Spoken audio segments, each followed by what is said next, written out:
cake, Michael. That doesn't work this time. Oh my God. Rose, what is that? I think mouse. That's a mouse or a rat? I think so. What's not relevant? It's one thing to Then sit why there. here if your relationship's not relevant? But you don't sit there and... He just got done saying your relationship's not relevant. No, would I? There you let go. me finish? So You're gonna we yak. don't need to be here since your relationship Then is don't. Then irrelevant leave. to us. Then leave. Cool, Bye. bitch. The most mind-blowing moments on 90 Day Fiancé. A moment weird enough to cringe even Big Ed? No way. Big Ed apparently went to visit Rose in the Philippines and Dad wants to shower with him. Ed is obviously weirded out but still agrees given his sad desperation for love, I guess. Gusto daw niya maligo. Sige, ako rin maliligo na. My dad say we want to shower too with you. Together now? Yeah. Okay, sure. Okay. Yeah. Okay. Tara pa. Rose reveals she understands why Ed would be shocked, but it's just her family's tradition to take showers together. Ed is shocked, but it's normal to my family to take a wash together.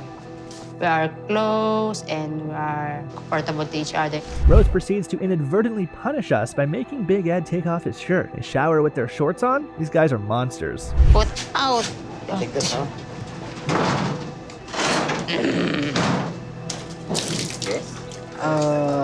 Okay, what do we do?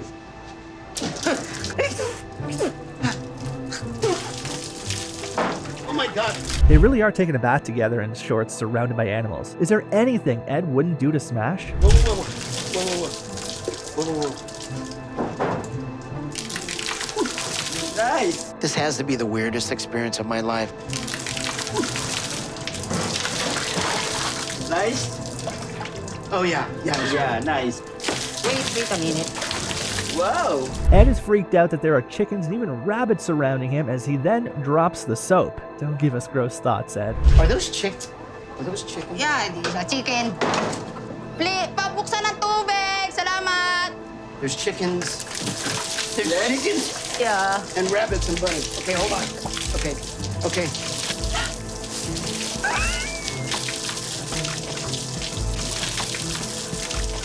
Rose.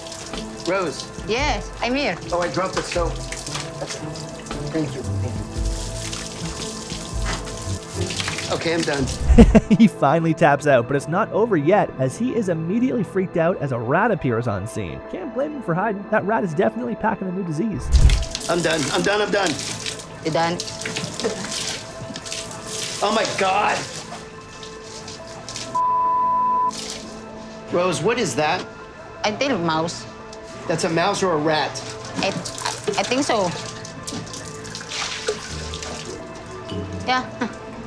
Ed reveals he can't wait to leave as that moment definitely left him with some kind of PTSD. I cannot wait to get out of here, so I'm going to make hotel reservations as soon as possible. But first, I want to ask her father if it's okay, out of respect, because I'm a father and I would expect the same. But I'm not sure how he's feeling about me. What if he says no? Paul has a criminal record? Crazy. Paul reveals he's worried about telling Karine the truth as she might just walk away from him like his exes. Can't really blame anyone that does though. A criminal record is just too wild. I'm really concerned and nervous that when Karine finds out about my past, that she's gonna just walk away like all the other women did. Paul types the message into his phone and hands it over to her. He confesses he has been in jail before, but doesn't reveal why exactly. Oh.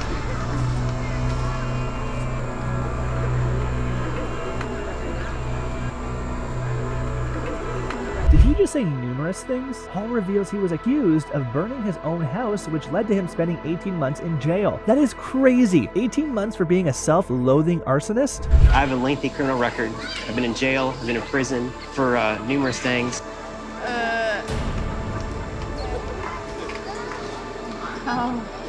I was accused of burning my own house, burning my own personal property, and spent about 18 months in jail. Paul reveals he also got a restraining order from his ex-girlfriend. Must have been a hard period for my man Paul. His whole life was probably on fire.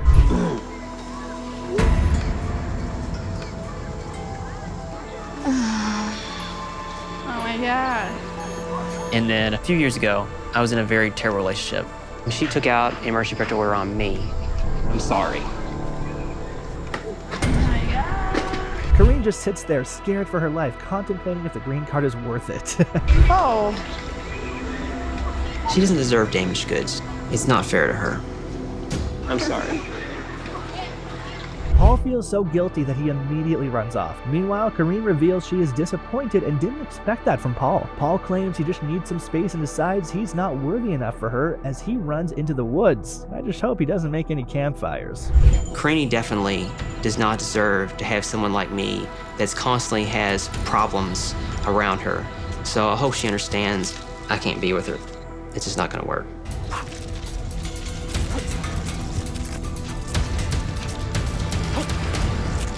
A married man on a dating app is just preposterous. Ashley reveals she found out Jay had been on a dating app, actively talking to multiple women and even bringing them over to her house. Salute to you, Jay. You're way too bold for marriage. A few days after our wedding ceremony, I found out that Jay had made a profile for a dating app and was talking to multiple women and even inviting them to my house. I just want to know why. Ashley reveals he got the online dating profile only 1 week after getting married. Can this guy get any more audacious? Where does he buy his audacity? Seriously. Why the hell, a week after you got married, did you find it necessary to get on a website and meet people and talk to them? Why? Jay claims it meant nothing to him. This guy is clearly a child. I told you nothing means nothing to me. It meant nothing to you.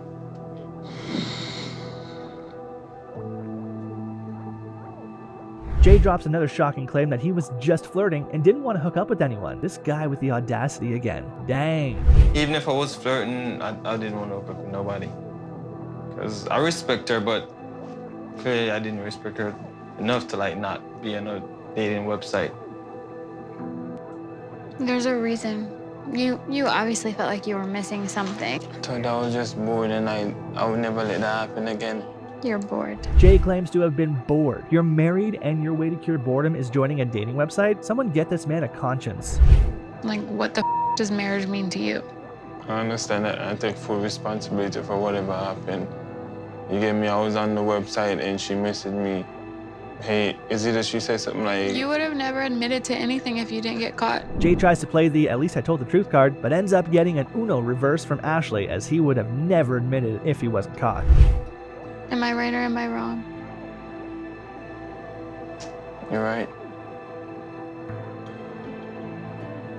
But at least I come out there like... Oh, at least once you were caught, you came out. You were backed into a corner. That's why you admitted it. I know you're mad and everything right now, so...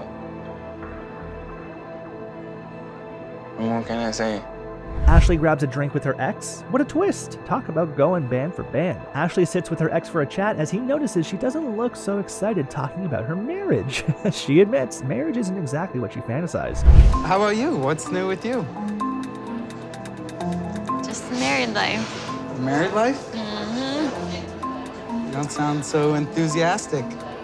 Obviously, marriage isn't easy, like in general, but I don't think it's all that I exactly anticipate. Ashley reveals Jay doesn't know she went out to see her ex. I don't even know if Jay has the right to be mad or not. She describes her ex as a respectful gentleman. And Jay is a screw up. This is wild. What is she even doing?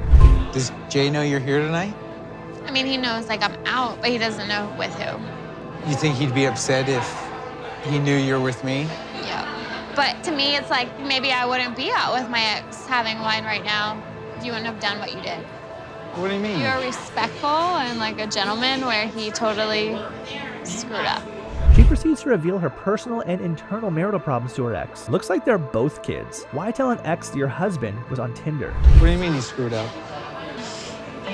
I found out 3 days after we got married that he had created a Tinder and was talking to like multiple women, inviting them to my house. Wow. Mr. X here claims he's just worried about Ashley getting hurt and Jay using her eventually. That's what they all say. That's messed up. I don't feel Ashley should have to worry about her husband running around on her.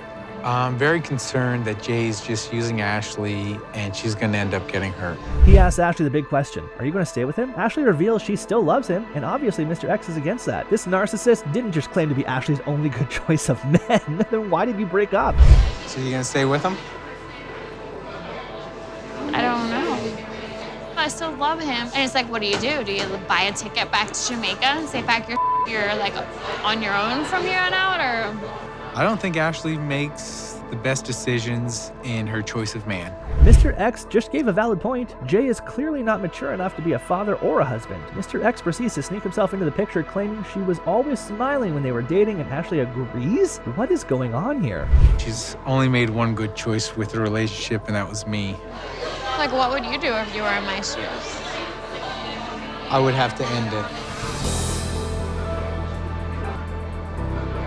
I think you need to put your and your children's needs above his needs. I agree. I just hate seeing you this way. When we were dating, you were always smiling and always happy. Ashley reveals seeing that her ex is a better man than Jay makes her uncomfortable trying to spend her whole life with Jay. This guy is crazy good at manipulation. He just made her love for Jay disappear. I kind of like this guy. Seeing my ex tonight and like realizing that he's incredibly respectful, he cares about my feelings, he cares about my kids and my future, it's hard for me to look at Jay and think like, oh, this is the person I want to settle down with, when I realize there's so much better out there. Well, why settle for less than that? I shouldn't. If you don't have trust, you don't have anything. They both leave to go try something else. I'm just extremely torn right now. My head and my heart are telling me two different things. Do you want to go try something else? Love to. Okay, let's go. Accusing your son-in-law of being on drugs is crazy funny. Worst of all, it involves Chantel and Pedro. It starts off with them having a family dinner, of course, but Pedro is not present. Chantel's dad asks about her and Pedro's trip to Savannah, and Chantel reveals she and Pedro decided they won't be moving as it wouldn't really solve any of their family problems. This was Pedro's idea, and they all wonder why he isn't present. Everything's delicious, it really is.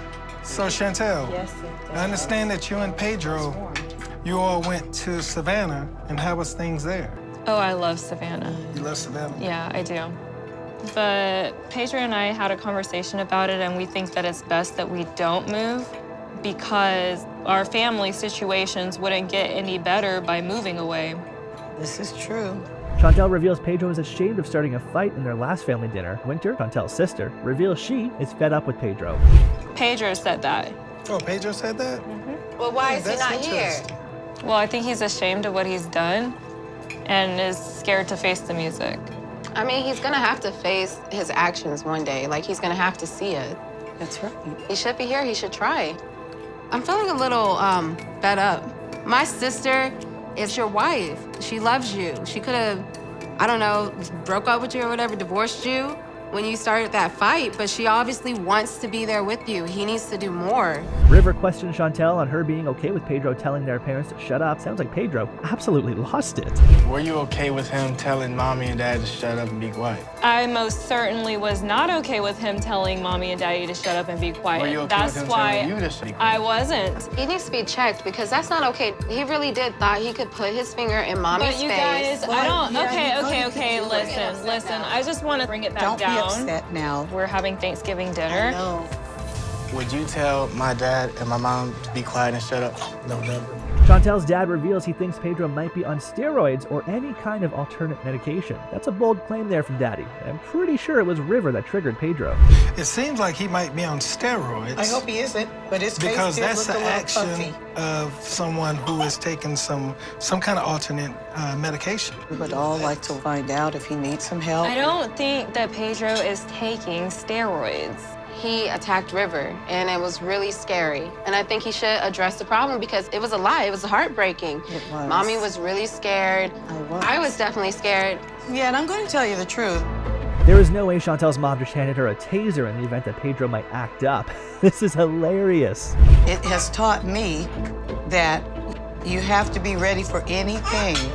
If anyone jumps up and starts acting a certain way, you have to introduce Shocky. Listen, this is a way to show a person the door. Oh my God. An Asian native chilling with an American family? Sounds explosive. Nick joins Devin's family for some fish and chips, which seems pretty fun until they actually sit down. Why don't you come over, Nick, and we'll show you how to cook some fish. So basically, we are having fish and chips. Basically, yes. Yeah. Southern fish and chips. And then we just ease it down in the grease. You can go ahead and get this one ready. Lay that in there. You're doing pretty good at that. Give me a natural. Ooh, smell that. Nope. Smell the fish. Devin's family proceeds to ask a really self-harming question. What do Asians think of Americans? Very soft, tender. Yeah, it is. Yeah. You like it? Yeah, I like it. What do South Korean people think of Americans? Right in front of Devin's entire family, Nick did not just say greasy food and being fat, he used the F word. Cancel him! Cancel him! He claims he doesn't think that way, but Devin claims he actually does. Greasy food and being fat. Oh my. I don't think that way. Yes, he does. People in Korea think that way. No offense. Devin claims unhealthy food is in fact much cheaper than healthy food. Nick proceeds to call Devin lazy, as she always gets fast food for lunch and even calls her piggy. This guy is so unhinged. Love the honesty. They are all just devastated. Unhealthy food is much cheaper than healthy food. Or some people are just lazy. And it's easier to drive through and get something than to cook. What do you think? You are lazy, so you always get the fast food for lunch. No wonder you're a piggy. Are you serious? Look at this. I'm just saying the truth. You always have fast food for lunch. Devin's dad is worried Nick hurts Devin's feelings, even if she doesn't act that way. Piggy? I mean, Devin reveals she stopped bothering about the Piggy nickname as he just wouldn't stop. Him calling her piggy concerns me. Even though Devin acts as if it doesn't bother her, I don't want her deep down inside actually be bothered by that. Everyone doesn't like that. Okay, what do I have to say then? Say nice things. Beautiful. Nice thing. Ah, okay. Good. It's too late. The piggy nickname is something that has been a very long, ongoing battle that I've very much given up on. David's daughter Ashley doesn't seem to be much of a fan of his engagement. She asks a lot of questions, but David doesn't think it's any of her business. I know my dad, and he can sit there and he can play this all he wants, but we know what's up. You want ask me to a ask question and you or don't not? listen for the answer. Because you're jumping in. Because you're asking stuff that's not really your business. Ashley immediately threatens to punch her dad in the mouth? Nah, she is scary. David tries to teach her how to talk with respect, yet she doesn't even care. This man clearly has no authority over her. You're about to get punched in the mouth. Like, don't Ashley, talk to chill me out. like that. Don't even go there. Ashley. Like, I don't know who you think you are, like, talking to me like that. You haven't seen me in 2 years, and this is the type of crap you want to say to me. Calm down. No, I'm going to say what needs to be said. You haven't seen him in a while. Doesn't Just matter. be happy that you're at least seeing him. It's been a long time. First of all, would you ever talk to your father like that? Hell no. People don't talk like the way you talk to parents. You just don't do that. Why are you mad? Am I ruffling your feathers? No, it's just you're. But I sit there and talk about. Imagine if I sat there and said, that's what you do. Are you 50 or 15? Well, but how old are you? And you're doing the same thing. So what's the difference? You're trying to sit there and be a parent. I'm trying to stick to relevant things, and you That's keep... not relevant. As David gets mad and asks Ashley to leave, she immediately hoses him down for a fresh glass of water. Teach your kids respect, guys. What's Our not relationship relevant? is one thing. Then to sit what there- Here, if Well, your relationship's but- not relevant. but you don't sit there and- He just got done saying your relationship's not relevant. No, would I? There you know, you let go. me finish. So You're gonna we yak. don't need to be here since your relationship No, is then irrelevant leave. to us. Then leave. Cool, Bye. bitch. Annie definitely is shocked. She reveals it's the worst dinner she has ever had. I don't know what to say. I really want to know is American culture. Did they talk like this with their dad? It's horrible dinner I never have. Having water thrown on me is, I just think about as childish as it gets. The hardest thing for Ashley to grasp is that I am coming back here and getting married so quickly, that I am putting somebody else before the children and grandchildren. And that's difficult for her. That was interesting. Ashley claims to just want her dad to be normal and reveals he changed after meeting Annie and doesn't even know her kids. I want him to be like a normal dad. He used to be a dad, you know, like at least coming over, having dinners with us, you know, seeing his grandkids and, you know, he doesn't even know my kids. He doesn't know my kids at all.